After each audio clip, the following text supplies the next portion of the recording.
Hello and welcome. Today I want to talk about who has access to you. Who has access to you? My name is Dr. Anika Thrower, and I am a professor here in New England, as well as the author of the book entitled The Art of Dominating the Winner's Circle for the College-Minded Student. So let's go ahead and jump right in. Who has access to you? Sounds a little bossy, huh? Who has access to you? You know, when we're talking about access, and you will see I'll be looking at my notes. When we're talking about access, we're talking about, or I'm talking about, who do you make yourself available to and at what points of time? Who do you make yourself available to? It's not really an odd statement or an odd inquiry. Who are you making yourself access to? Remember, there's 24 hours in a day. 24 hours in a day. And at first glance, it may seem like a whole lot of time, but really it's not a whole lot of time. So who has access to you?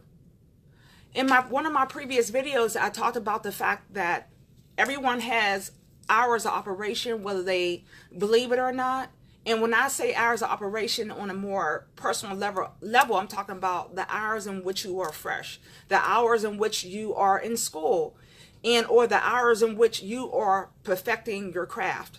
So when we're talking about access and who has access to you, do the primary people in your life have access to you, or should they have access to you when you are in school, when you are perfecting your craft? The reason why I talk about access, is in a time when we're college students, we are in college to gain knowledge, to meet like-minded people, etc., etc. We have a lot of different goals when we're in college. So it's important that we allow certain people to have access to us at certain periods of time, to allow certain people to have access to us at certain periods of time. One of the things that I talked about in the previous video was that I'm a morning person. And I go to bed incredibly early at night. I feel like I have lots of family members and lots of friends. And quite honestly, the people who know me know you get the best results when you reach out to me very early in the morning. Very early in the morning. Some of the people who know me know that we can have a conversation very early in the morning. Now, I'm a very early morning person. It doesn't necessarily have to be at 3 o'clock, 4 o'clock, or 5 o'clock, but to have a very meaningful conversation with me, especially while my brain is really fresh, is early in the morning, 6, 7, 8, or whatever we can work out between us. Now, usually people who know me know we're not going to talk usually late night. It's just not going to happen for several reasons. One, I'm asleep, and then two, it's the fact that I am doing other things to decompress during the evening hours, and that is just the way I operate. So people who have access to me usually early in the morning, and or they have access to me in the early evening hours. And then during the weekend hours, it kind of, fluctuates depending on my schedule and their schedule. And there's even some friends where we'll schedule because we're just busy people. Hey, let's catch up over the weekend. Now, the caveat to that is when you do talk to people on a weekend or in the evening, or you schedule something, to be very present. It's not just about your time. It's about that person's time too. So it's very important to be present and attending to, the ideas or questions or just the general conversation that you and that person may have. And on their end, they should respect the same thing. So it's very important that we're talking about access. Who has access to you? Some of the friends that we have who may not be as college-minded as us, they may have lots of time to do different things during the day. So they have time all day to text. They have time all day to visit. They have time all day to, kind of go with the flow. As college-minded students, and as we already talked about, time is of the essence. It's very important that we are assessing who has access to us.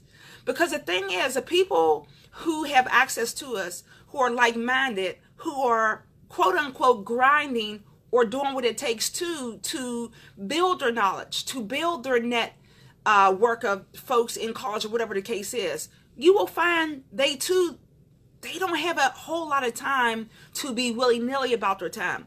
Those are folks who also recognize that there's only 24 hours in a day. And those are folks who recognize that they too have hours of operation. So it's important that we delegate our hours very carefully, very carefully. So as a recap, I think it's very important that we set boundaries with our time. So when we're communicating with different people, now the caveat is sometimes there's emergencies. So whatever you may have scheduled, it may have to be broken off because there's an emergency situation.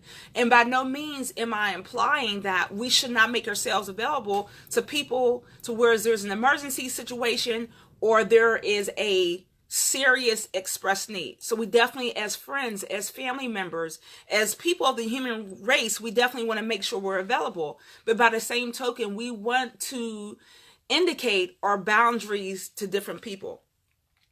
Also, even though I actually mentioned the title, time management is very important. When we're talking about our day, time management is key to making the things that we want to accomplish actually a reality. And then I talked about the importance of tabling different conversations. For me, it could be early in the morning, in the evening. For you, it could be during your lunch hour. It could be during the weekend. You're available all Saturday, and then people who associate with you most know they can call you anytime on Saturday, and they can have a long, lively conversation and lots of good conversation back and forth. So it's very important to determine who has access to us. Who has access to us?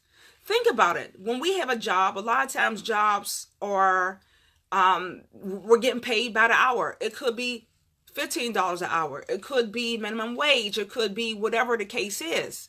So as a college-minded student, I want you to think about something. I want you to think about something. When we're talking about access, what is your hourly wage? What is your hourly rate? Because a lot of times people do not put much importance on time spent doing different things.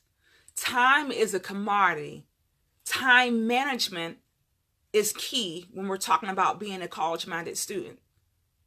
So for the very last time, I want to ask you, who has access to you? And on top of that, when? Once again, my name is Dr. Anika Thrower. I am a professor here in New England, as well as the author of the book entitled The Art of Dominating the Winner's Circle for the College-Minded Student. Until next time, you know how we do. I want you. I didn't forget about you. Stay college-minded.